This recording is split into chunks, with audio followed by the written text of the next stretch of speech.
Leslie Watson, and I'm the board president for the Eastside Food Co-op, the convener of today's Northeast Network. This is our third monthly breakfast meeting. I want to give just about a 30-second background on why we're doing this, because if you think about why a grocery store is convening a series of community conversations, you might be curious about the answer to that question. As a co-op, we embrace as one of our principles community engagement and community support, and our board of directors decided this might be a really great way to learn more about our community, to help guide our own strategic planning and visioning, and also just to bring people together to have conversations and see what emerges. So we don't have a secret or hidden agenda. We only have the one that's in front of you.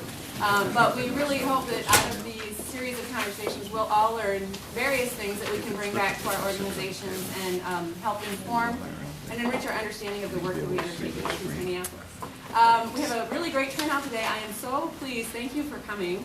I want to just take a few seconds to go around the room and just say your name and the organization that you come from, and then we'll turn it over to our guest speakers who will tell us a little bit about transit from their various perspectives, and then we'll throw it open to questions. Well, thank you, everyone. It's great to see such a cross-section from our community here today.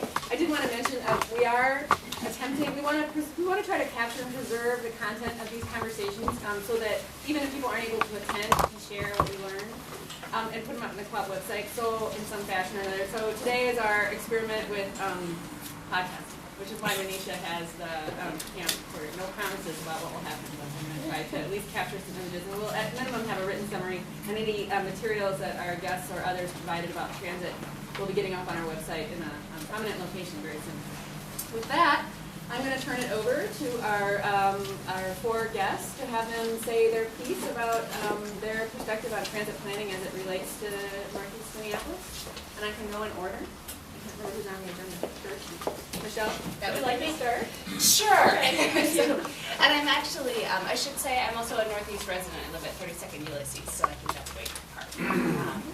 So I'm glad to be here, and I understand that I'm going to have about 5 to 7 minutes, so I'll give you the quick overview of what Transit for Livable Communities in Twin Cities are doing, and then I know there's a number of other people who can fill in on transit and bicycling and walking, so hopefully that will happen if I don't hit all of the main points. But Transit for Livable Communities is a nonprofit advocacy organization. We've been working for about 12 years to increase and improve transit opportunities, and then about 4 or 5 years ago, we also became the recipient of some federal money. We're one of 4 pilot sites for the Bike Walk Twin Cities program, which is a $21 million program over 4 years. It's been providing,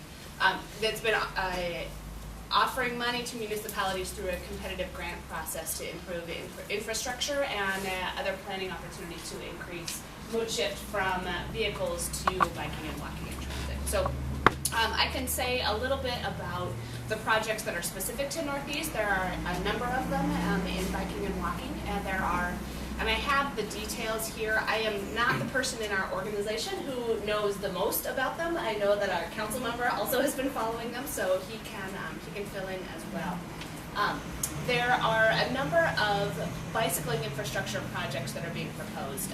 One of them is what we're calling a bike boulevard. Does anybody know what a bike boulevard is?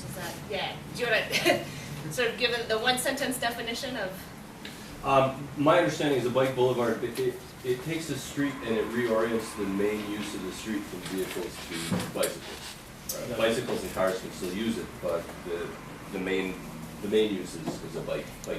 Yeah, it's more of a share the road. So it makes a neighborhood street more safer and more accessible for bicyclists, so that it's easier for vehicles and bicyclists to share the road. So there are various infrastructure things that happen to do traffic calming and help make sure that bicycles can move easily and safely. And often they're proposed as ways to provide throughways for cyclists who are not comfortable necessarily riding on a street like Central that's a main vehicle arterial. It's a way to create a network for cyclists to get around the city that's safer and more accessible. And so there are a number of those being proposed. One is 6th and Fillmore.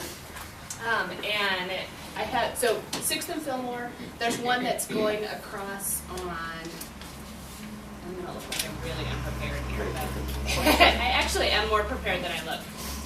So 5th Street Street northeast and southeast coming south, and then 22nd Avenue northeast.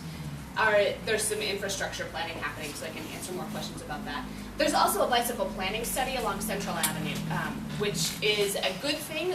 Central Avenue is slated, and I'm sure the council members know more about the schedule of this, to be resurfaced sometime in 2010, and so the city has been doing a bicycle planning study to see if in that resurfacing process there's a way to create some opportunities for cyclists to have more designated, safer areas to be riding on Central. And I think that, and there's also a pedestrian component of that as well, to make sure that people are comfortable being on the sidewalks, and that there is a more, I know that there are a lot of folks who are trying to make Central friendly and accessible and welcoming to all kinds of people. So I think that's a good thing. We're a little concerned because we haven't been able to track the status of the study, so if either of our council members who are here know about that or can help us find out, that would be great. It's in process. Yes, we figured it was in process. The question of it, just wanted to make sure that it's we get a chance to have it done before the. And just on that note, a key form of input that's come from merchants, property owners, and residents when they've been asked about that is parking on Central has been a key feature of the Main Street as we know it, and that will remain so. It's a matter of policy. So just so you know.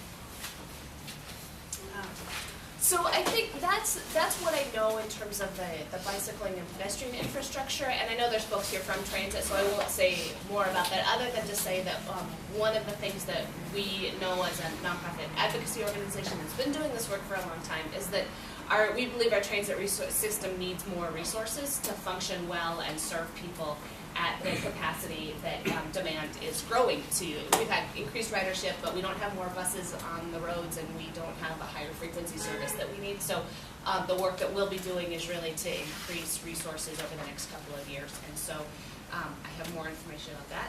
And the final thing I'll say is that Bike Walk Week is coming up this year, June 5th to 11th. So I'll go ahead and send that information around. And a Bike Walk to Work Day is Thursday, June 10th. And so hopefully those of you who are around and open to bicycling or walking, if you're not doing it already, although I'm sure many people in this room already are, that might be a good day or a good week to give it a try. And I have more information later.